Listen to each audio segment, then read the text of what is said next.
Good morning. I'm Val Smith, president of Swarthmore College, and I am delighted to welcome you to the annual McCabe Lecture, a highlight of Garnet Weekend.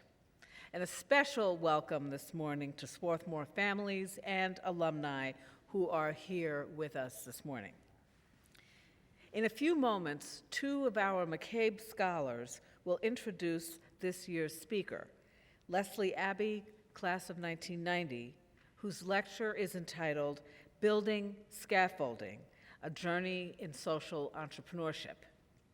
I'm eager to hear her reflections on ways that convening diverse perspectives, applying critical thinking, and allowing space for failure, all tenets of a liberal arts education, are essential to creating lasting social change.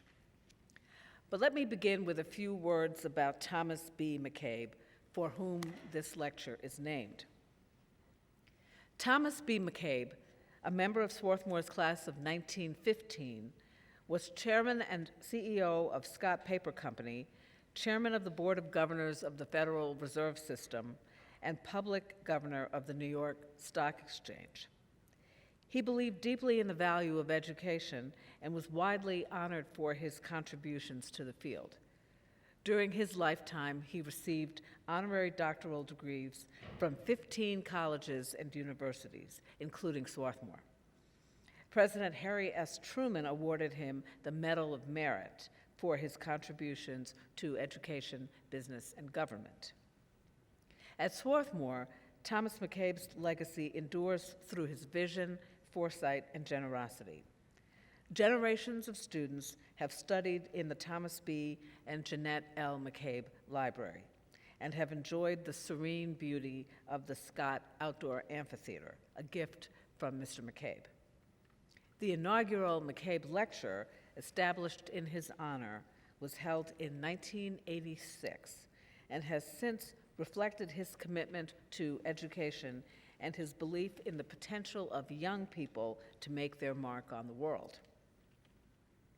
To further this mission, he also established the McCabe Achievement Award Scholarship Fund in 1952, which has awarded scholarships to more than 300 Swarthmore students, many of whom are with us here today. The McCabe Scholars now benefit from a closer affiliation with our Center for Innovation and Leadership, which provides them with focused resources, such as mentoring programs and alumni connections, enabling their development into a community of campus leaders. Scholars from across the years are learning from each other's leadership experiences, just as we will learn from Leslie Abbey today.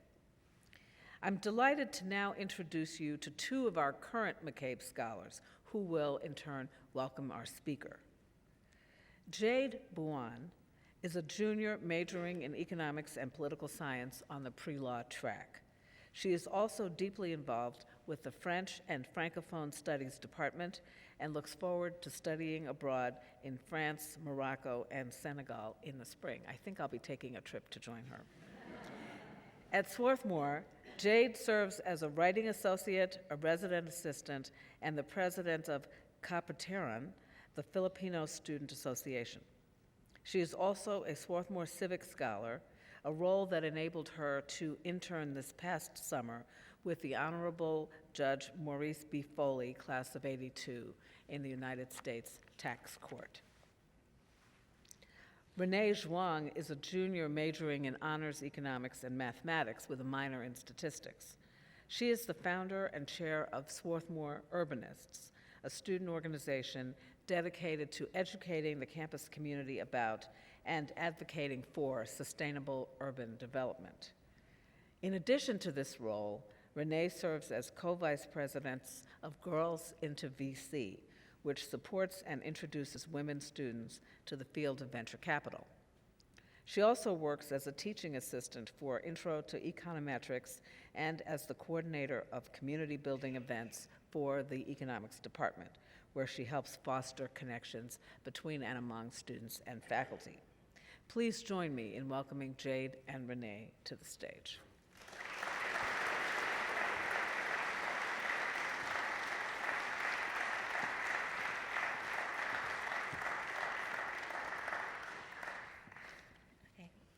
Good morning, everyone. It is our pleasure to introduce Ms. Leslie Abbey as the speaker for the 2025 Thomas B. McCabe Lecture. Ms. Abbey is a social entrepreneur and organizational leader committed to advancing equity and opportunity. Since 2008, Hot Bread Kitchen has empowered and supported New York City residents facing barriers to employment opportunities through their offerings of job skills training, customized job placements, and food entrepreneurship programs. Today, Leslie Abbey serves as the CEO of Hot Bread Kitchen, where she has led a significant expansion of the organization's programs over the past few years, advancing economic mobility through careers in the food industry. Before joining Hot Bread Kitchen in 2022, she attended Swarthmore College, graduating with a BA with honors before going on to complete her JD program at the NYU School of Law. A year after graduating from law school, she co-founded Family Legal Care, formerly known as LIFT, which continues to support over 30,000 family court litigants annually. Alongside that, she began her career at the Legal Aid Society, where she represented children in the family court and in class action matters. Following her early work in family and child advocacy, Ms. Abbey expanded her impact through leadership roles in housing and youth services. She previously served as Deputy Executive Director and COO of Covenant House, New York, the city's largest provider for youth experiencing homelessness. In 2022, she co-founded Anthos Home, an organization pioneering a new model to strengthen New York's housing voucher system. Under her leadership, the initiative has helped nearly 700 individuals transition into permanent housing over the past 2 years. Ms. Abbey has also held senior roles at Lantern Community Services and the New York City Administration for Children's Services, where she led major system-wide child welfare reforms. Currently, Ms. Abbey serves on the Board of Managers of Swarthmore College, Board of Trustees of NYU School of Law, Board of Directors of Anthos Home, Board of Trustees of JCCA, and Board of Directors of the New York City Employment and Training Coalition. She is also a member of Golden Seeds and the Women's Forum of New York. She and her husband live in New York City, where they have raised their children and now live with their rescue puppy, Sammy. Please join us in welcoming Miss Leslie Abbey back to Swarthmore.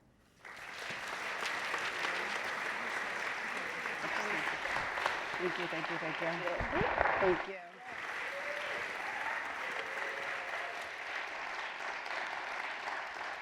Thank you all. Thank you, thank you. Thank you so much, Jade and Renee, for that warm welcome, and being here with all of you is such a true honor. I'd like to thank President Val Smith for inviting me to speak, and for so many others who had a hand in putting this event together today. And much gratitude to the students, the families, the faculty, administrators, and alumni, including from the great class of 1990. Where are you all? Woo!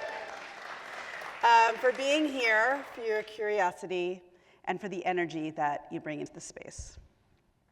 Okay, so today I would like to begin at a long time ago, a long time before enrolling in Swarthmore. I grew up in downtown Manhattan with my mom, my dad, and a baby brother. My father was the first in his family to go to college, and by extension, the first to go to law school, and he proudly built his own practice from the ground up. My mother had been a high school English teacher in a public school in the Bronx before she chose to stay home and help raise me and my brother. And even as she withdrew from her career, she was always very involved with her community and with nonprofits, especially supporting children and families.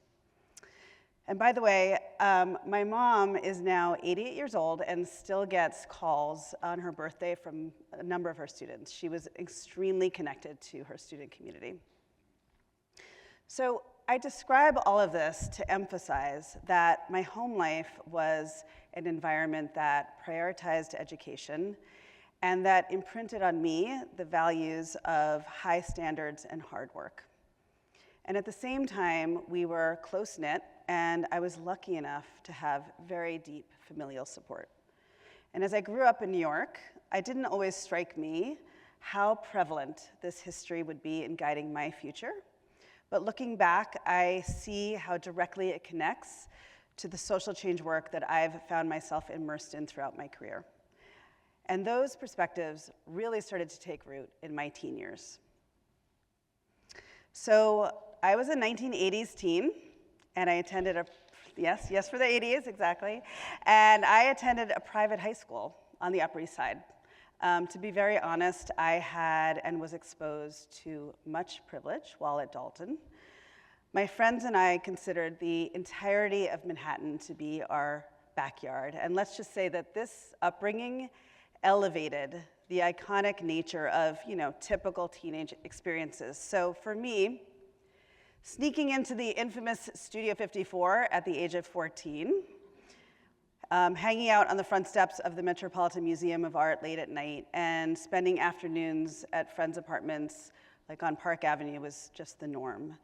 And yet, juxtaposed against this life was a greater backdrop of New York City in the 1980s. So for those of you who witnessed it firsthand, you'll remember it was a time of unique inequity and systemic failure in the city. The city had just narrowly missed declaring bankruptcy.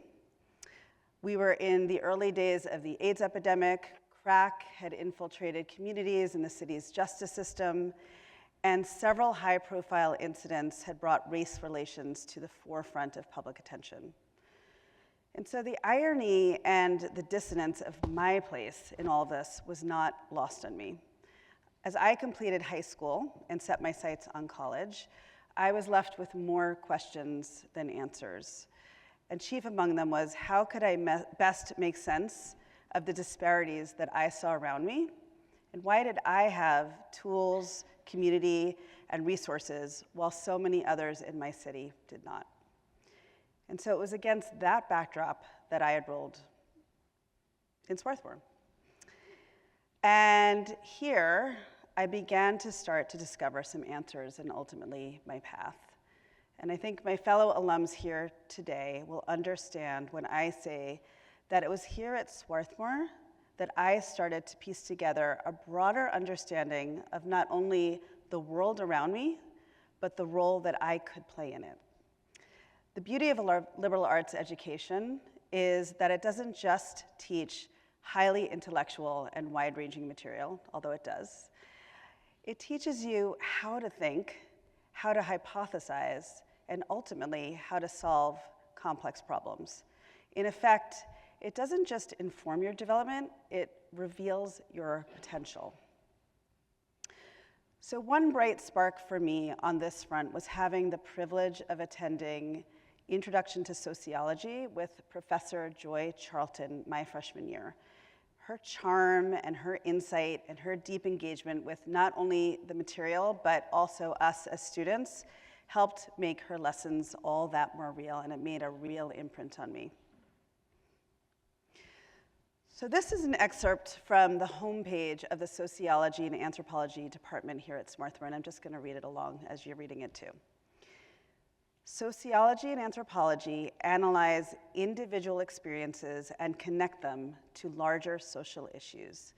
They illustrate how matters that are often perceived as personal problems are actually consequences of social structures. The goal is not merely to acquire knowledge about different societies, but also to critically engage with the complexities of social life. Understanding the dynamics of society is one of the first steps towards social change. This passage not only embodies what I embraced in my time here, but was also ultimately an excellent primer for an idea I have since spent a lot of time thinking about, and that is social entrepreneurship. So it's in its simplest form, social entrepreneurship is the creation of new effective solutions to societal problems. Sometimes it's starting a business that includes a social good as an outcome. In others, it's creating novel and sustainable solutions to longstanding challenges. But in all cases, social entrepreneurship draws practices from the for-profit sector to help enact social change. Now, the concept of social entrepreneurship has really risen in recent years as traditional approaches to nonprofit work are being challenged. The institutions that we have long relied upon to serve as a backbone of the societal safety net are being rapidly outpaced and disrupted. And because of this, there is a greater expectation today that the nonprofit sector delivers not just services, but measurable outcomes and sustainable long-term impact. So my social entrepreneurship journey has been 30 years in the making. I have co-founded 2 nonprofits, as you heard, and I now lead an organization that has grown exponentially through programs that marry nonprofit and for-profit components for higher impact. But how do these social enterprise projects get created, and how do they last? And how do you blend business principles, lived experience, and social good in a balanced and effective way? So first, this work focuses on what we do so well here at Swarthmore, and that is critical thinking. Asking why, and as importantly, why not, is always the beginning and a North Star. This is the disrupting part of innovative solutions, and it's a powerful force. It starts with asking, how can we do it better, faster, for less resources, and with greater impact? And then second, let me say, social entrepreneurship rests on really a new vision for nonprofits altogether. Traditionally, we have often imagined a kind of temporary relief, brief and fleeting support. And while there is always a need for that at times, the world now rightly expects bigger, bolder, and more transformative solutions. And to achieve that, nonprofits must provide people with agency, tools, and ultimately hope, using a data-driven approach that looks at the problem over the long term.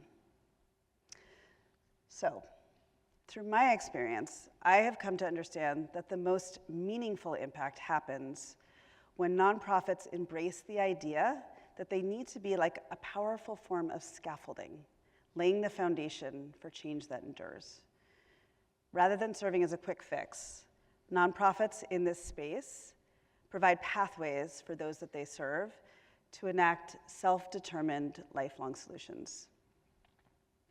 And so, with the idea that building a kind of scaffolding is a key to successful social entrepreneurship, I'd like to share 3 essential principles that I believe must be present for effectiveness.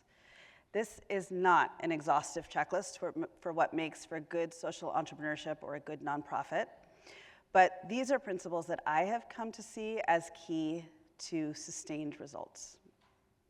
Okay. So, the first principle is that scaffolding must be simple.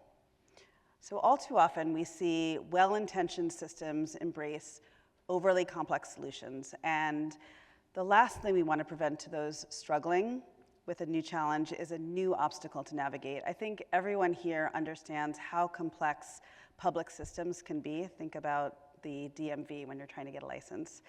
But think about having to rely on them for your food, for your housing, for mental health services. Simplicity is really key. So I want to tell you a story about how this has shown up in my journey. After I graduated from Swarthmore, you heard that I ultimately chose to follow in my father's footsteps and pursue my law degree. And as part of a law school clinic, I was assigned to represent mothers in family court. This is actually Bronx Family Court lobby or the entrance, and this is where I worked for 3 years. So many people probably think of family court as a depressing place, but I have to say I loved it. It was all that I wanted to do after law school. While the lows can be really low, One day you are representing children placed into state custody due to neglect. The highs, like facilitating a family reunification, are tremendous. So the year is 1994.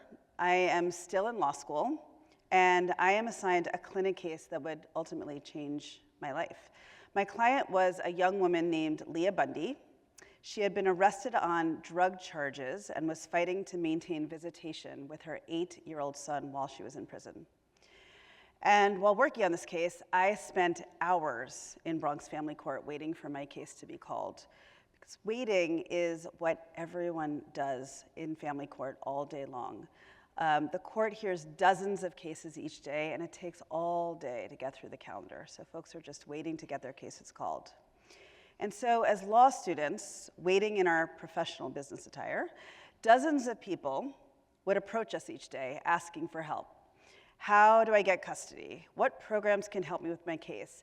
What do I even say to the judge when I walk in there? We were besieged. And why? Because 80% of people in New York City Family Court represent themselves as they face cases on the most important of issues, their children. They're pro se. So here was my first window into failed scaffolding. While litigants had solutions to their family crises, they didn't have the tools to present the solution to the judge and solve the emergency. And so this is where the idea for Family Legal Care, the first nonprofit organization that I co-founded, was created. The concept was simple, back to simplicity. Provide legal information in the courthouses to waiting families. And to make it happen, we came up with a very high-tech solution. We had a folding table in the Manhattan Family Court lobby. That's how we started. And as a quick aside, the judge that gave us permission to put up that first table, the administrative judge of the New York City Family Court at the time, was someone you might recognize. Yep. The judge, that was Judge Judy. That is a true story. That's who we had to go ask permission from to open up that folding table. But just a few years later, we had tables in the courts in each borough, a hotline and virtual consultations supporting about 30,000 families annually. It wasn't legal representation. It was just legal information at the right time and at the right place to help families figure out their own path. And now, this support has made the difference for about 1 million families to date, because we started this in 1995. And as for Leah, the court did grant her visitation. She's since been released, and she's now living with her children. Okay, the second principle. The second principle essential to effective scaffolding is that it must be self-determining. So here is a truism. People do not want others to tell them how to solve their own problems. They just don't. And it doesn't work anyway. So people really need the stability, the agency, and the dignity to affect change in their own lives. Traditional approaches to social change can often paint the provider as the end decision maker, the person who knows what's best. But change really only lasts when the individuals experiencing the problem drive the solution. So let's fast forward to my next social entrepreneurship story set in 2021. I was the deputy executive director at Covenant House, New York. And for those who don't know, Covenant House is the largest nonprofit in the country, largest nonprofit organization in the country, dedicated to serving young homeless adults aged 16 to 24. And back then, we housed 350 young adults each night at Covenant House. I think that's just a little bit smaller than like each class here at Swarthmore College. That's how many people we're housing each night. Covenant House provides many housing options for those it serves. We had short-term shelters, we had small group residences, and we had programs that provide a government subsidy called a voucher to rent an apartment on the open market with a landlord. And we had on staff housing navigators to find these apartments. And for us, that was a grand total of 3 people looking for apartments all across New York City for 110 young adults. They ran all over the city trying to find landlords willing to rent to us. But in truth, they were just hitting wall after wall. They would get to an apartment and there would be 20 other people waiting in line to rent the apartment. So on one particularly bad day, I met with my staff and they literally broke down in tears. They were crying. They were exhausted from their effort and from witnessing our clients just languishing in shelters. They really just simply could not find landlords who would rent apartments to our youth and take on the voucher process. And just let me say, that's not unusual. Across the country, 3/4 of housing vouchers actually go unused. So it just so happened that later that day, I met up with a colleague named Laura Lazarus, and over a much needed glass of wine, we started talking and wondering about a more efficient way to do this work. Like chasing landlords all over the city could not possibly be the best way, but what was better? We were trying to envision something we had never seen. Every other nonprofit was doing it that way, so we were really looking around trying to figure out what was a better way. So we decided to investigate possible solutions, and this started the ball rolling for the nonprofit that she and I would eventually create together in 2022, Anthos Home. As we looked for ideas around the country, we found and then implemented an incredible concept with a name that really rolls off the tongue, a flexible housing subsidy pool. But the gist is this: use money from private and public sources combined flexibly to support landlords to get apartments ready for rental, bank apartments so that they are ready to be rented, hire staff with deep expertise in the voucher process, and then provide support for up to a year after move-in. That was it. The vouchers were there, and the apartments were there. All that these would-be renters needed was an experienced matchmaker to connect the dots. So our first program participant was a young adult named Jalen. She had exited the foster care system, was working, and had been actively looking for an apartment for a really long time. Although she found and applied for many apartments over a 7-month period, as soon as landlords heard that she had a voucher, they would turn her away. They'd stop returning her calls. But with support from Anthos Home, Jalen was able to move into an apartment she loves within 3 months of meeting us, and she now lives there with her son. She's thriving, she's in nursing school, and she's doing really, really well. And I want to share with you a clip of Jalen talking about her experience. Around October, November of 2022, I received a voucher. And I thought it was gonna be super easy. I thought, okay, I have this voucher, I just give it to somebody and I can get an apartment. And I soon found out it was not true. Like, it takes so much effort. Like, you have to do a lot of footwork. The process with Anthos honestly went so smooth. Like, they took their time and they were on top of everything. Honestly, I never met an organization that cared so much about what they do, and they work with the youth so effortlessly. Like, it was such a smooth process, and I can't thank them enough. Incredible story, right? She's an amazing young woman, and she's now part of our Speakers Bureau. So since our first move-in in 2023, Anthos Home, as you've heard, has used this innovative model to house nearly 500 households, and I'm proud to say that they've all retained their housing since move-in. Our housing bank, created in partnership with landlords, something that never existed before in New York City, allows for choices. The Anthos Home clients choose the neighborhood they want to live in, the kind of apartment that they want to rent, and then they choose what kind of support that we will give them after they move in. So all of these people have been provided with the infrastructure they need to secure their own future.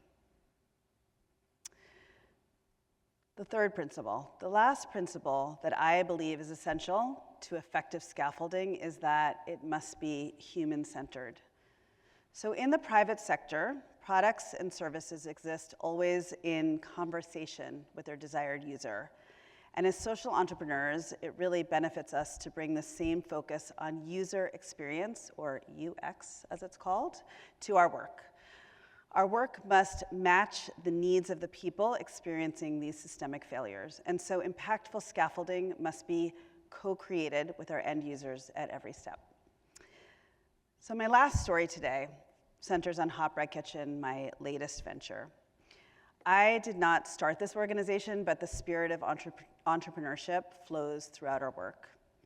Since 2008, Hot Bread Kitchen has empowered thousands of New Yorkers through careers in the city's food industry. The food industry in New York City is the #3 employer, and it provides huge opportunities for both career growth and business ownership. So Hot Bread Kitchen provides job skills training and placement, entrepreneurship programs, and wraparound support for our members. What we say is that in food, we see beauty, we see connection, and we see economic mobility. One of my biggest inspirations at Hot Bread Kitchen is an entrepreneur named Shelly Flash. Shelly and her daughter are the founders of Two Girls in a Cook Shop, which serves up Jamaican-inspired tacos. She is the first business owner in her family, and Shelly has told me that she is using this business to build intergenerational wealth to pass on to her children, something that's never happened in her family before. And I want to play you a video of Shelly talking about this. Being an entrepreneur means to have your own, to have something that represents you, that represents your family. Hot Bread Kitchen has given me such a community of women externally and internally. And when I tell you they are a resource beyond resource, even connecting us with TAP for financial planning, the mentorship, the photography, the entire team, this entire experience has taught me how to dream and how to really just live all out for my business and my family and just do better. So it's huge. What are your goals and hopes for the future for your business? Not to cry every time I talk about it. So, Shelly won our 2022 pitch competition for women food entrepreneurs. Here's a photo of us right at the moment she heard that she won. Judged by food industry celebrities, including top chef judge Gail Simmons, who sits on the Hot Bread Kitchen board of directors. And since then, Shelly has worked with us to grow her business tenfold, from $30,000 in revenue in the first quarter of last year to more than $300,000 over the rest of the year. Pretty amazing. And while we have worked so closely with Shelly to help her grow Two Girls in a Cook Shop, our entrepreneurship has grown exponentially too. This year at Hot Bread Kitchen, we are supporting over 200 entrepreneurs, a 130% increase over 2022, the year that we met Shelly. And I highlight Shelly here, not only because she is one of my heroes, and also her tacos are amazing, so if you live in New York, please order them from her website, but to show how important we have been to each other. Her user experience with Hot Bread Kitchen is what has driven us to design many of the tools we now use in the program. And examples abound, but one particular support that stands out, and that Shelly actually mentioned in her video, is our focus on financial management. We have seen many growing entrepreneurs like Shelly struggle with back-end accounting practices. They don't usually have a background in this. They definitely do not have the time for it. And yet they need to master this in order to grow sustainably and to be ready for capital investment. So as Two Girls in a Cook Shop has grown, we have supported Shelly in this vein. But as we have done so, we have learned invaluable lessons about what food entrepreneurs need as a result. And so as a result, our work in this area has truly deepened, and I am proud to say that we are getting ready to accept entrepreneurs next year with an even higher growth potential into our fold.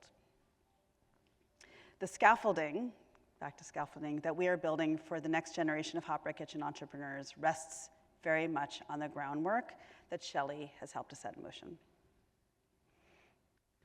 So through Leah, Jalen, and Shelly, I've come to see that it's that scaffolding, that simple path that makes all the difference. It not only plants the seed to imagine a better future, but it provides the agency to achieve and sustain it. And through my journey, I have seen that it is facilitating that self-determination, that's the ticket to long-term impact. So before I end, I want to share one more important concept that I've learned along the way. and that is that social entrepreneurship is never about one person's idea. Notice that I am a co-founder of all of the enterprises I've talked about here. Social entrepreneurship is really about convening, bringing people with diverse perspectives together, and it's not easy work, but it really is critical. Which brings me back to the importance of being here at Swarthmore. Swarthmore is where I first learned about the power of convening, the magic that comes when diverse expertise and perspectives build on each other. In my time at Swarthmore and as a social entrepreneur, I have learned that really no one field has all the answers. Futurists need historians, scientists need philosophers, public servants need activists, and that's the essence of a liberal arts education, and it's the heart of social entrepreneurship. Complex problems don't yield to a single discipline. They require the courage to imagine solutions that no one person can reach alone. And because this is Swarthmore, and because I sit on the board of managers of this wonderful institution, I wanted just to add also that our board is a prime example of the effectiveness of cross-disciplinary collaboration. And here we are. Before I joined the board, someone said to me, meetings are like being in an honors seminar all over again, but on repeat. And I could not have been more excited at that prospect. It sounded really thrilling to me. But 4 years in as a manager, I would say that it's more than being in a singular seminar. On the board, we have STEM majors, artists, writers, tech specialists, entrepreneurs, academics, and more. And we spend nearly 3 days on campus, 4 times a year, bringing our expertise together and asking why and how, and working to help build the scaffolding that students and others in our community need to succeed. And so, in some ways, being on the Swarthmore board is like being part of the best social enterprise that I could imagine. My own winding path, family court, juvenile justice, housing, workforce development, small business, was anything but a straight line. And looking back, I've come to see that it was really like a liberal arts education in real life. Just like Swarthmore itself, the whole has always been greater than the sum of the parts. So let me leave you with this. Every person wants the same things: stability, dignity, belonging, and a place to call home. And as Swarthmore alumni and students, we carry not only the privilege of this education, but the responsibility to use it, to bring our expertise together, to keep asking questions, to scale what works, to prove again and again that entrenched systems are not permanent. That's the work of social entrepreneurship. That is the work of a liberal arts education. And it can be the work of all of us starting here in communities like Swarthmore. Thank you.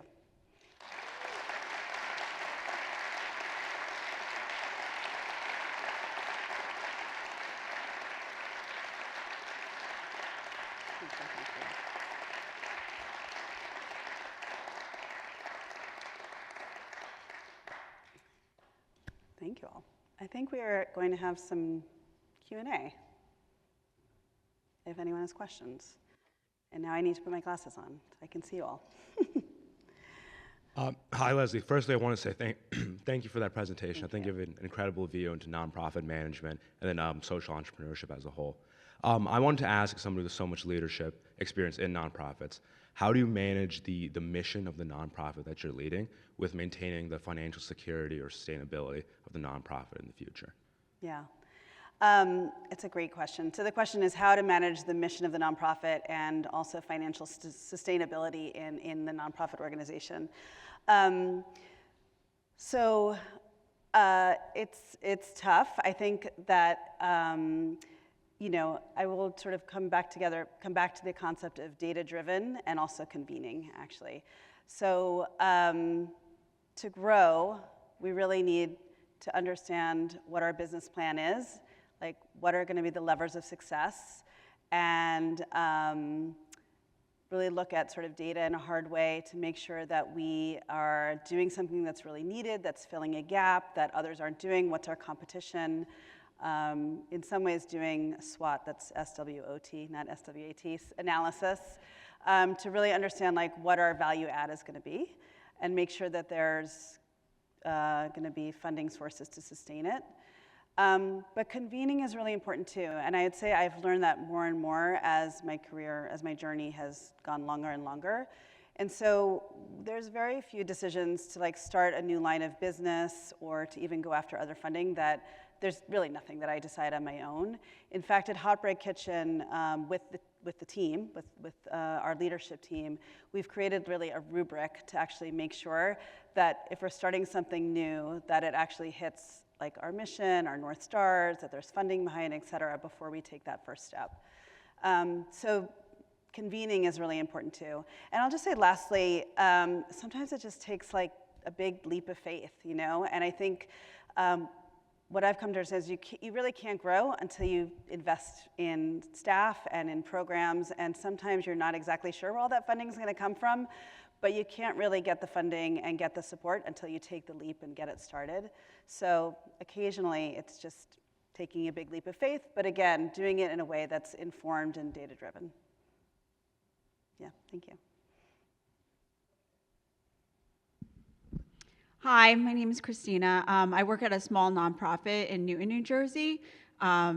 Just was curious if there was one thing that stood out as far as the resistance that from landlords that you saw that this initiative may be a missing piece. And is there still any resistance? Yeah, I love that question actually, because one of the key piece, so the question is how, basically, have we had resistance from landlords at Anthos Home, and sort of, I assume also, have we figured out ways to get around that resistance? I love that question because it really speaks to the heart of it being a form of social enterprise, because Anthos Home, from the beginning, we realized that as much as we were gonna have to tailor our services to the renters, we were also going to have to be very landlord focused and tailor our services to the landlords. And that was how we were gonna get them in, especially at the beginning, because we had a few landlords that I knew from Covenant House, and we called them first, but that was pretty much all. Other than that, it was gonna be word of mouth after that. Yeah, the biggest resistance that landlords had was the voucher system itself and the public systems that they had to navigate to be part of it. So before Anthos, there was no one to call if they had a problem with the voucher itself or with arrears or any problems at all. There was literally like one sort of hotline that they could email in New York City government, but no one person to call. And there were also often like financial problems with going into the voucher business. They would often have arrears, and by the way, those arrears were not always because of renters not paying their share. The arrears often happened because the government was not paying their share on time. So it was like both government and renters. And so many landlords really just didn't want to get into it because they were going to have arrears and they were going to have to fight it for months and months and maybe get their money back, but maybe not. So we convened at the very beginning an advisory group, and it was part of our business plan. And in that advisory group were landlords and brokers and other sort of housing providers is what we call them. And we asked them sort of what would make the difference, what would help, you know? And so as part of the model, we do use the funding flexibly to fill any gaps that they might have. So we will pay for repairs up to a point, even to get the apartment ready. If the tenant causes some damage, we'll pay for repairs there. We make sure all of our tenants have renter's insurance, which nobody ever helped them to do, to make sure that there's insurance covering sort of anything that happens in the apartment. And we stay on for up to a year after move-in, especially because the voucher itself has to be recertified every single year. So we want to stay on through at least that first recertification, which again helps the landlords too. So they know that someone's helping to take care of that paperwork. So for all of those reasons, we were very landlord focused. I'll just say one last thing too is the apartment bank. Like this was really, really innovative solution that we saw in this model from California. We get the apartments ready, and then we pay the landlords up to 4 months to hold it in an apartment bank. And so the way it works is when tenants come to us with a voucher, and this is again back to that idea of choice, they say, okay, I need to be like on the A train, I need to be in Upper Manhattan, I can't walk upstairs because I have, some disability. Can you find me something? And we go into our bank, and again, we've been holding these apartments for 4 months, and we say, okay, here's 3 options for you. Go look at them. Boom, within a week, we want you to decide on one, and we want to, get all the paperwork ready and move you in. So again, though, back to the landlords, I mean, for them to have somebody paying them, we say up to 4 months while all of this paperwork and sort of decision-making happens was also really critical to getting more landlords into the process. So it has taken a little time because they were like, who are you? Is this for real? Are you really going to be paying us for 4 months? But over time, and this is what happened in California, they have really come into the fold. And now, like what happened in California, some of our landlords are starting to open up more apartments to bring into the Anthos Home voucher process. So we see this as a way to actually bring more apartments into the voucher system overall. Yeah. Hope that answers your question. Yes. I think we're waiting for that. Hi, my name is Bob Miller. I've been a CFO at nonprofits for about 25, 30 years. And but my question really has to do with your startup businesses, people who are going into the food business or whatever business. Mm-hmm. The crucial problem that hits most young businesses as they become successful is how can they stabilize, expand their work, and that usually requires capital. What do you do to help successful entrepreneurs find their way to capital? Yeah, no, it's a great question. So the program at Hot Bread Kitchen that Shelley is a part of is called HBK Incubate, it's HBKI. There's 3 parts to the program, and they're all matched to the milestone of a small business. We have seed, well, I'll do it for you. Seed, start, and scale. So seed is for aspiring entrepreneurs, and it's like a 5-month program, mostly virtual, although we do seed tastings. And if anyone ever wants to come to a seed tasting, please reach out to me. They're delicious. But after the 5-month, the goal of the 5 months is for them to have a business plan. We're helping them really think through cost of goods, marketing strategy, their competition, et cetera, et cetera. Scale is where they're starting to sell, and we provide shared production space in kitchens around the city, business mentorship, and other kinds of sort of specialized support for food businesses, like, for example, food scientists. And then the last one is scale, which is still getting built out, but the idea behind scale is access to markets and access to capital.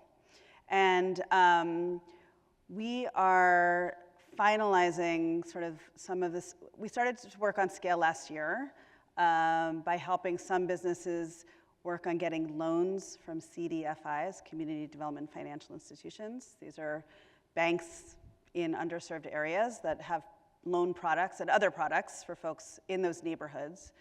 But we really do want to actually be moving into also like capital investment, not just sort of helping folks bring on more debt. And so we are starting to really gear up, I would say, to kind of go to V2 of that financial literacy support that we are providing to our entrepreneurs. We're bringing in software to help them. We're like trying to use AI. We're using other forms of technology. We are interviewing and talking to successful food entrepreneurs to understand sort of what allowed them to take that next step. Interestingly, on the other side of Hot Bread Kitchen, the workforce development side, we have a number of smallish to medium-sized food businesses. Like, it's not all the big businesses that are hiring our graduates. So we have examples from both sides that we're learning from. But it's a big decision, as you're saying. And I will say that, and this was like a little bit hard for me to fully grasp when I first came, but one of the goals of Seed is to help folks decide if this is really a journey they want to take, so we see, yes, it's awesome if we see businesses start to go from seed all the way to scale, but kind of we have to embrace the fact that just as importantly is people who take seed and say, I think this is actually not for me, because it is a very risky enterprise to get into one of these businesses.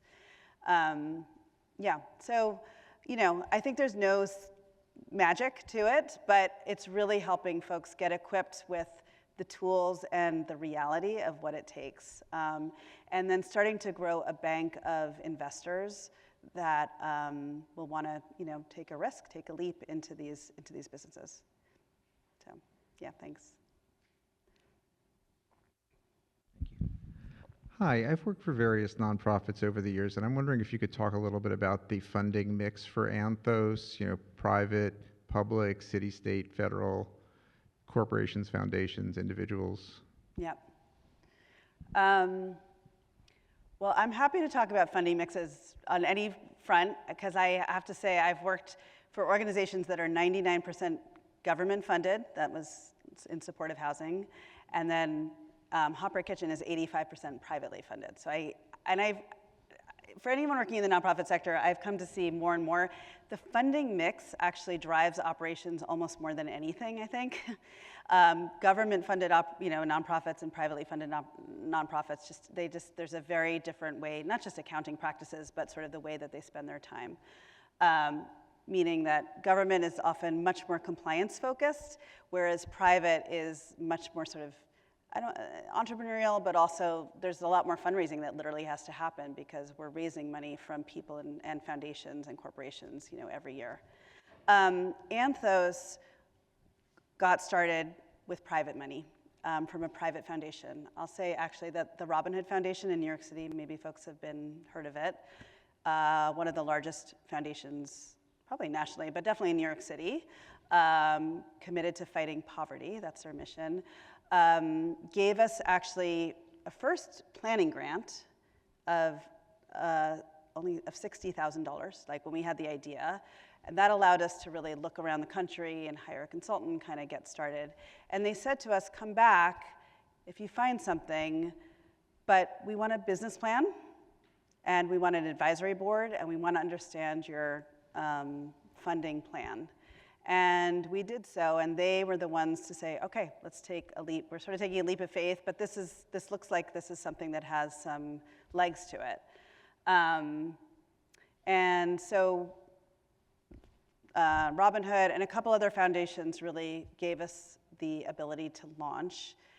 And then it was when we could actually go to city government and talk to them about joining forces. And so we now have also a contract with the city's Administration for Children's Services. And so we really are able to make good on that idea of combining public and private sources combined. But for anyone here who's in a foundation or is a philanthropist, like getting those ideas started, it's almost like venture capitalists, right? Venture capitalism they can't happen without some private source of like almost an angel investor kind of get it going to prove the concept, and then to have government kind of, join on afterwards. So happy to talk about funding mixes if anyone ever wants to afterwards.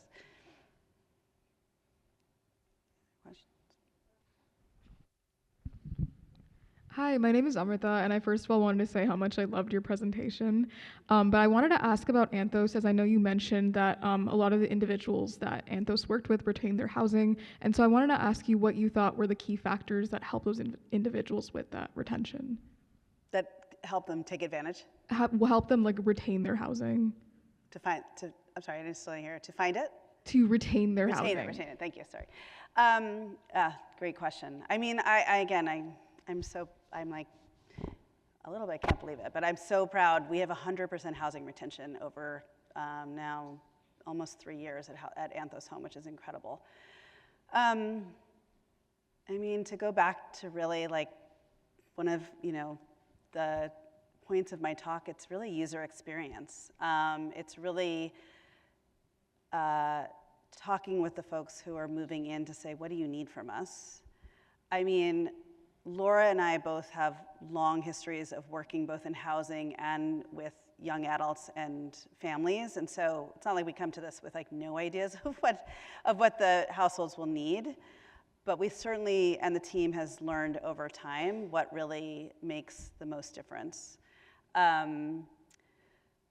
And I'll say too, we've been sort of 2 steps forward, 1 step back on even creating the program. I mean, it really has been iterating over the last 2 years. The young adult, so we have young adults is one part of the population that we house. The other population, and this has been driven by one of the foundations that supports us, is high health needs households, people who use the public hospital system and kind of in and out. We have definitely seen the young adults, shout out to any young adults in this room, need a lot more aftercare services than the older adults. And, you know, I'll say also as a parent of a young adult, like drawing on my own personal experiences has also been instructive. Laura is too. We have kids the same age. They're all in college. So you think about like so these are kids living by themselves, the exact same age, right? They're in their early 20s. Like, what am I almost doing for my own kids? And how do they need support? And just sort of putting myself in the shoes of someone supporting these kids and just, you know, understanding kind of what they need. So we have iterated. We have done a lot of support on budgeting, on shopping, a little bit on cooking, on cleaning, on, you know, managing commutes and really thinking through commutes and jobs. And just also just helping with like the paperwork that's involved, right? Like the paperwork to recertify the voucher, the paperwork to open a bank account, the paperwork, whatever paperwork, I think that also has been something that has been really critical to the success of the young adults that we're serving. But candidly, it's, you know, we're only about 2 years in, so it is really iterating as we go. Okay. I think we're at time. One more question? Yeah, sure. I enjoyed your presentation. As a retired educator, I'm very much interested in how do you coordinate the children who are in these homes to the schools? How logistically do you work on that transition? Yeah. That can be a very challenging experience, and I'm wondering what has been your Yes. experience. You mean in the apartments? Yes. In the apartments. How do we coordinate school with Yes. people in the apartments? You have families involved here. Yep. How do you, Yep. young children, Yeah. how do you make that transition? Yeah. Well, again, this is where choice. So the question is, how do we coordinate school with the families that we're housing? Again, it goes back to choice. We have the apartment bank. At any given moment, we have somewhere between 100 and 150 apartments in our bank sitting there waiting to be rented.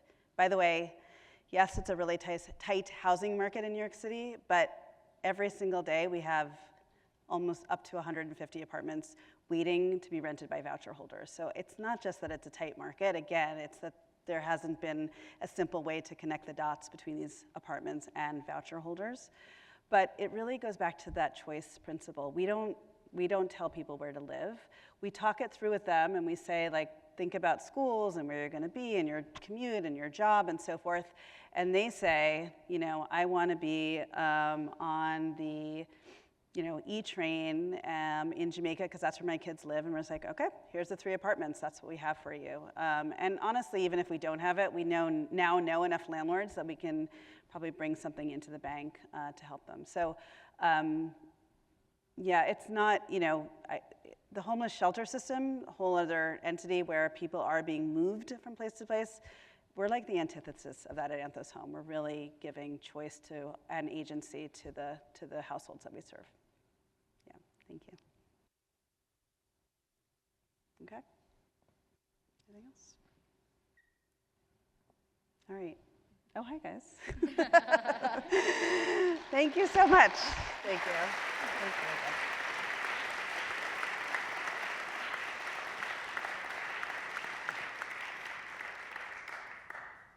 Wow. I would like to thank you, Ms. Abbey, for sharing your powerful journey and the insights you've gained from building organizations that uplift individuals, families, and communities. Your work is a profound example of the impact that innovation, collaboration, and compassion have on driving meaningful change. And thank you guys to everyone who made this morning special, and to the alumni who continue to model purposeful leadership, the loved ones who put in the time and effort to be here today, and the students whose curiosity and enthusiasm remind us why events like this matter. We're grateful for your presence at this year's McCabe Lecture and for being a part of a community that believes in the power of ideas, action, and collective possibility. Thank you, guys.